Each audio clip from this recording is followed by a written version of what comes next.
Poor defensive recovery by Doncic, enabling that one. Here's Goran Dragic. Step back three. Good!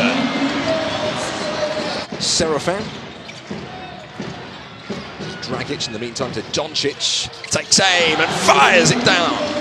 And that's the confidence of a shooter. Second quarter is underway here. Dimets now back out. Prepelic for three. Knocks it down, and it's the ideal start for Slovenia. Dragic taking on Serafin, shoots for three, drains it, and that's a 50-point first half for Slovenia. Now it moves to the corner. Prepelic inside, Dimets right under the rack. Evades Lovern, puts it up and in. Interception, and it's Goran Dragic who steals. Can he do the rest? He gets away from Lovern, he puts it up and in to swallow up the pass intended for Serafin.